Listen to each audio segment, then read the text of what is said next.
Did Fukushima kill the entire energy policy of Japan? Don't forget to hit like, subscribe, and share.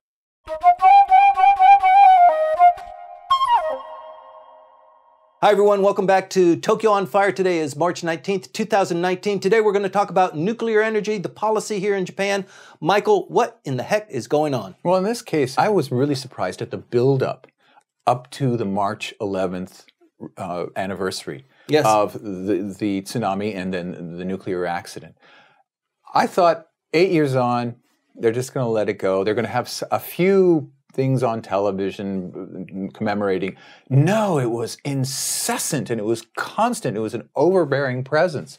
And I was saying, wow, this has really changed the psychology of people regarding the entire industry, the entire concept of nuclear power in ways that I really just, even now, I'm not quite sure that I really understand. Before the incident of 3/11, 8 years ago, nuclear energy provided about a third of Japan's total energy needs. Well, it provided 30% or so of the electrical power generation.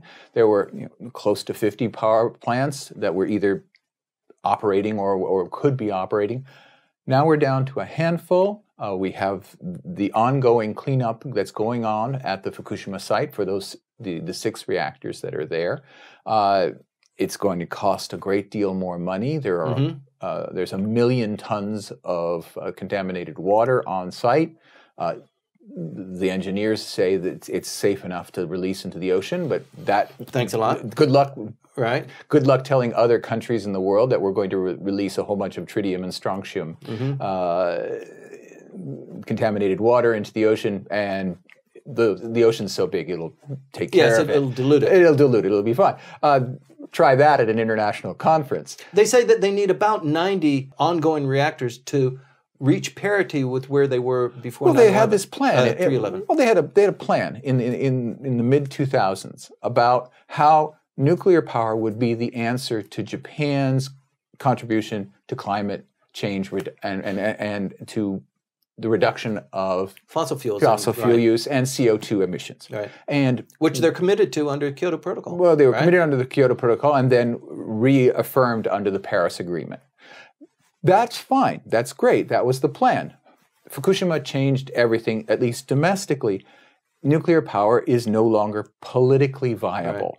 Right. It's viable insofar is that there are people who are very interested in it, particularly those who work for very large corporations, amongst them those that build nuclear power plants. They have a tremendous hold on the Abe administration. Mr. Abe is the Keidanren prime minister. He really works with big business, and big business has been decidedly pro-nuclear. Right.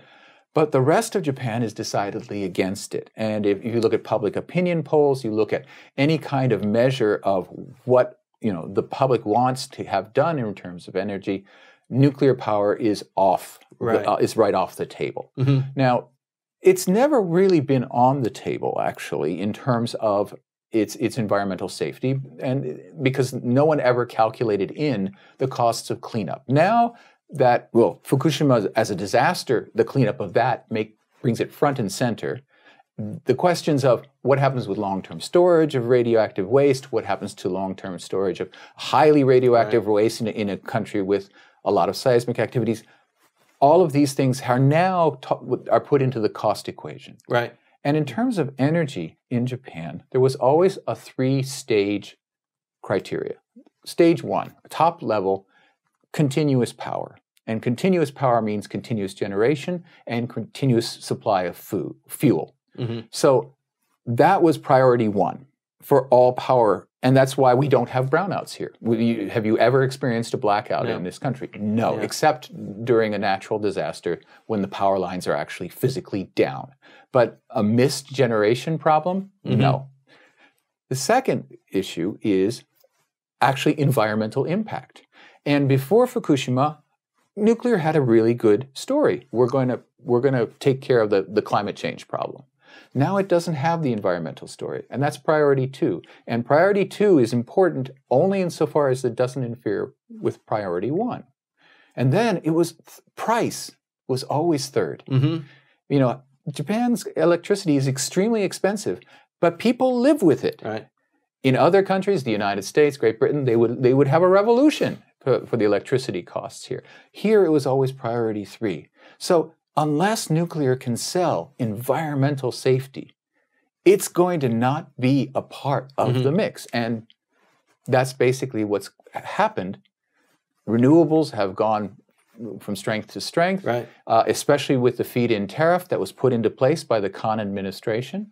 And now nuclear power is not only domestically untenable, it's now internationally untenable. The export market for reactors has just fallen through the floor. It's just fallen through the floor. Vietnam stopped its reactors. Taiwan walked out of its program. Lithuania has said no. Great Britain, the project there that has bankrupted Toshiba. All of these projects have become disasters, and they were such vital parts of the Abenomics story, the export of our technology. And especially after Fukushima made it clear that there were not going to be any more nuclear power plants being built in Japan anytime soon. Right. The thing that strikes me, Michael, is that in Japan there are lots of free-flowing rivers for hydroelectric production. It's an island, so there's wave movements. There's geothermal energy. There's wind offshore. So how come technology hasn't been dedicated to turning that into something that is more usable? Everybody is now saying that in the chattering classes. Right. The basic issue is the issue of the nuclear lobby has held on to this concept that if we go any more into renewables, we'll be endangering Japan's energy security. Right. Meaning that, sometimes the wind doesn't blow. The sun doesn't shine all day. Sometimes you will have interruptions. You won't have wave action. We need to have a steady source of power. And the Abe administration not bought into it. They have put forward that as the argument that nuclear has to be part of the base. The problem is where are you going to build the plants now? Fukushima has absolutely poisoned not its own area, only its area, but every other part of the country. There is no community that will say yes to any of these projects. So the Abe administration is committed through its relationship to big business to promote nuclear power at the same time that it cannot possibly arrange the creation of a new nuclear power site.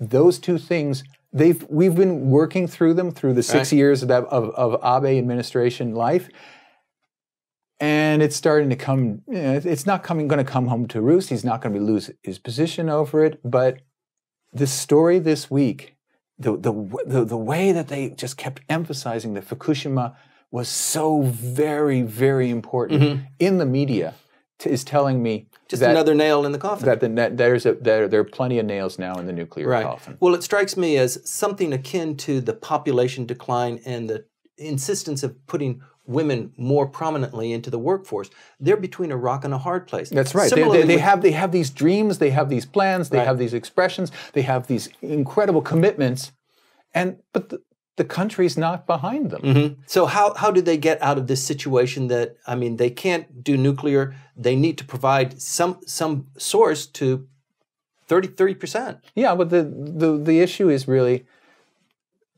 what happens in the next election? What happens in the next 6 months? Just muddle along, pretend that we're pro-nuclear, allow more solar farms to be built, support wind farms offshore, but in a lackadaisical way. There's no national commitment in the way that there could be. If someone said, this is for our energy security, this is for our energy autonomy, to make Japan a generating place, we want this.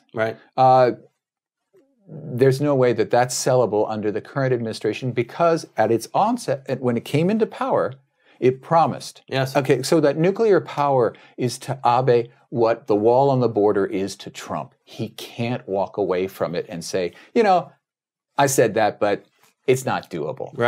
Nuclear power doesn't look like it's in the mix. We're going to continue to follow it, and you should too.